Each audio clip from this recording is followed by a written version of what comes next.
I onsdags besluttede jeg mig for at tage en lille shoppetur til Næstved. Primært for at tage i lager 157. Jeg synes efterhånden, at jeg havde brug for et par nye basic items som t-shirt og langeærmede.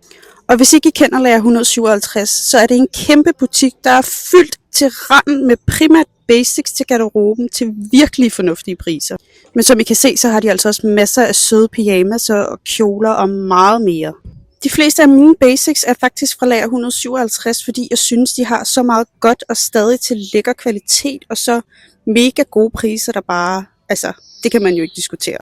De har bare alt fra jeans og shorts og de her sweaters her, som bare er mega lækre. Jeg er især helt vild med deres herre-t-shirts, fordi at de er sådan gode, oversized fit. Og jeg fylder seriøst altid en hel kurv op med ting til prøverummet. Og den her gang var jo ingen undtagelse. Og jeg fik selvfølgelig også købt en hel del med hjem den her gang. Så nu tænker jeg, skal vi have et hår?